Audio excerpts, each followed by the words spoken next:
Hello and welcome to a Business Minute with Lily Lopez, presented by the South Florida Hispanic Chamber of Commerce. I'm here at the beautiful Mercy Hospital. The campus is one of the most beautiful hospitals of all of Florida, in my opinion. And with me is Dr. Nestor de la Cruz. And it's a pleasure to be here with you. Thank you. And Nice to be here. it's early in the morning, so I just had my coffee and we're ready to go for the whole day. And it's an honor to be with you today, Doctor. I know you're in graduate Duke. Tell me about your background.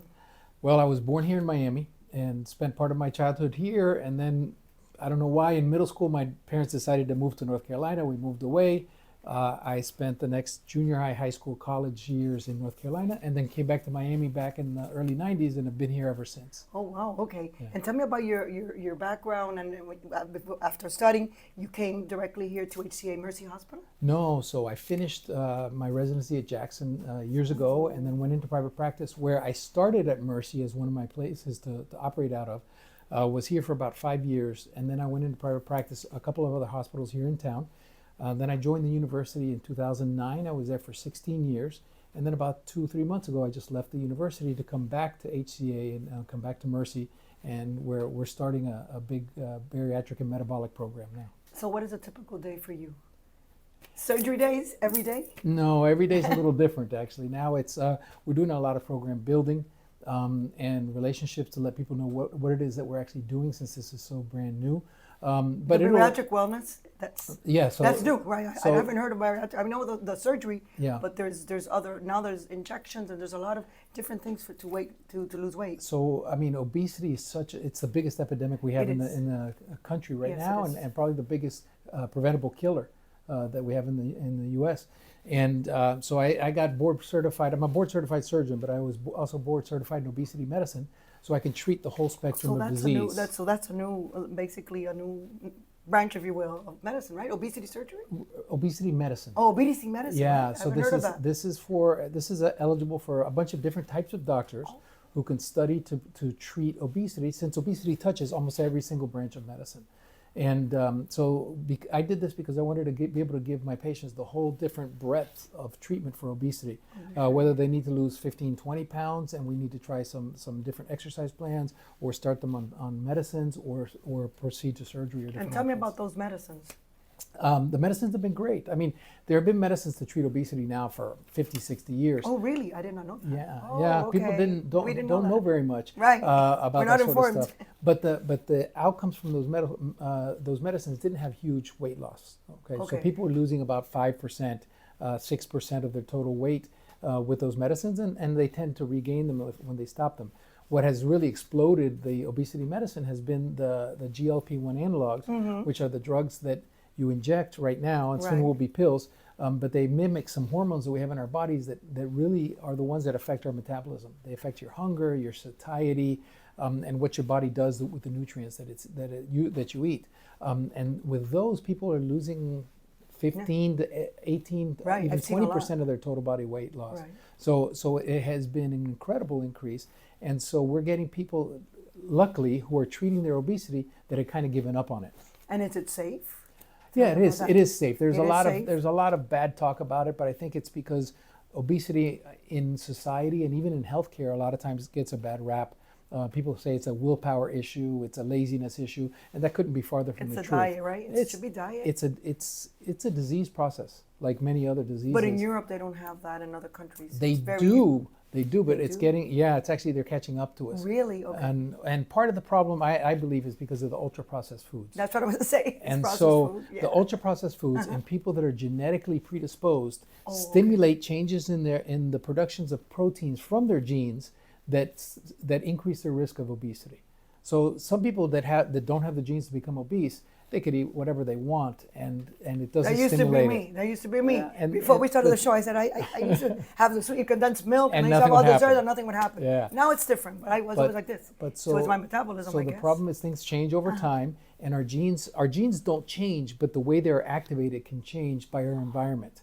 It's a field called epigenetics. And so it's the interaction between the environment and our genes that play a huge role. And so the people that are genetic, that's why you see so much obesity in families. It's not that the whole family's lazy or they don't know how to eat. A lot of it is that the same environmental stimulants that are stimulating one in the families are stimulating everybody in the family. So So that's why you see so much obesity running in families.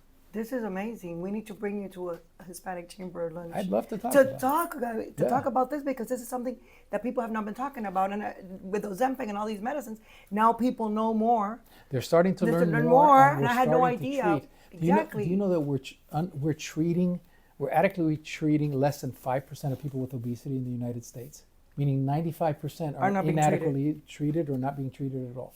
And Hispanics and other minorities are worse affected with obesity than Caucasian people, and our outcomes for complications are worse than Caucasian people when we do get the complications. And it's just part of also, because I'm part of a research study. They have me in many of these because they said, we need people like you. I said, okay, regular common people, because I have no idea about medicine. I mean, I enjoy it. And they say that it depends also when you live, where you live.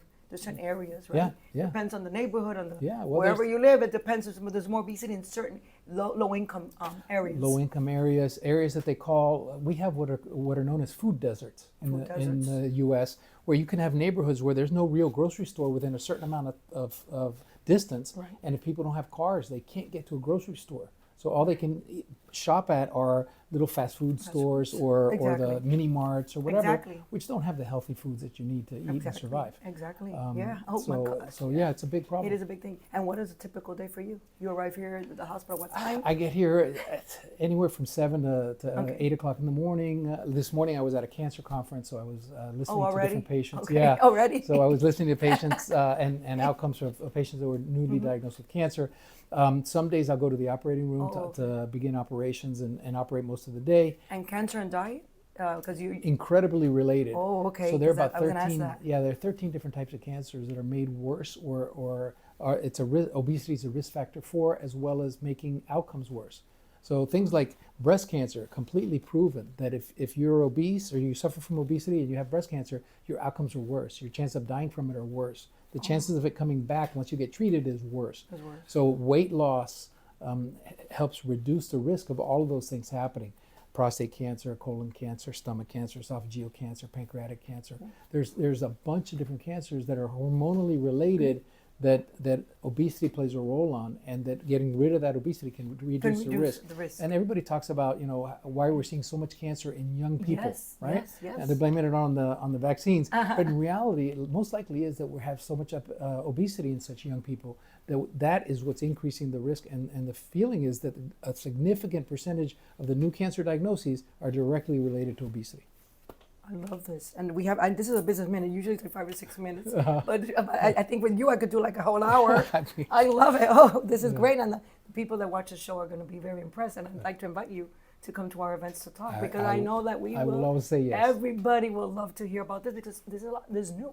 Yeah. I mean, basically, we know we've had obesity in the United States for so many years, but all these medicines and those procedures are relatively new, and it's an opportunity for these people. Yeah, and who are overweight. One of my soapbox, my personal soapbox, is to treat obesity as the disease it is, and to break the social stigma. Because with the social stigma, people refuse to go get treatment, or when they do come get treatment, they think they're failures. I had a Fortune 500 CEO come to my office one time for surgery, and the guy cried in my office because he felt like a failure, and he flew to see me in his private jet. And I try to explain to him, hey, you have to have willpower, you have to have mental strength, you have to have everything that you think you need to lose weight. So there has to be something else involved. Exactly, because it's not only that you're predisposed, but also the people eat a lot too. And there's so many meetings. I know now that I go to many meetings, and the last 10 years, so many meetings, and there's so much food. Isn't it? The portions here compared to Europe, right, doctor? Humongous. The portions here are huge. Yeah, and we've come 3 people can eat from a plate. We've come to expect it. And then I guess the stomach is a muscle, right? And then it expands. So you're talking, have a nice conversation, a business conversation, eat and eat. Yeah. By the time you finish your conversation, you eat the whole plate. Yeah. So that's what it is. Well, it's portions. But it's the portions. But we can, if you have the metabolism that makes you feel full with smaller meals, you're not going to eat that large portion. And that would be with the medicine. And that's with the medicines. That's with the surgeries. Okay. That's with the different options. And some of the people don't eat those large meals. They take them home, because they don't have that predisposition. I do that. I don't eat that much. So it's not just that the food's there in front of us. It's that the food's there, and you have this hormone that's telling you, hey, man, I'm hungry. This looks good. I'm going to eat more. I'm going to eat more and more and more. But everybody's a little bit different in that way. Well, thank you, Dr. De La Cruz. It's been such a pleasure nice to meet you and hear everything you have to say, and it's a promise. You're coming to to a chamber luncheon to talk about all of this, because this all new, basically. It can help a lot of relatively, people. and it helps a lot of people and changes lives. Thanks. Thank you so much for tuning in to another episode of Mrs. Minute with Lily Lopez. See you next time.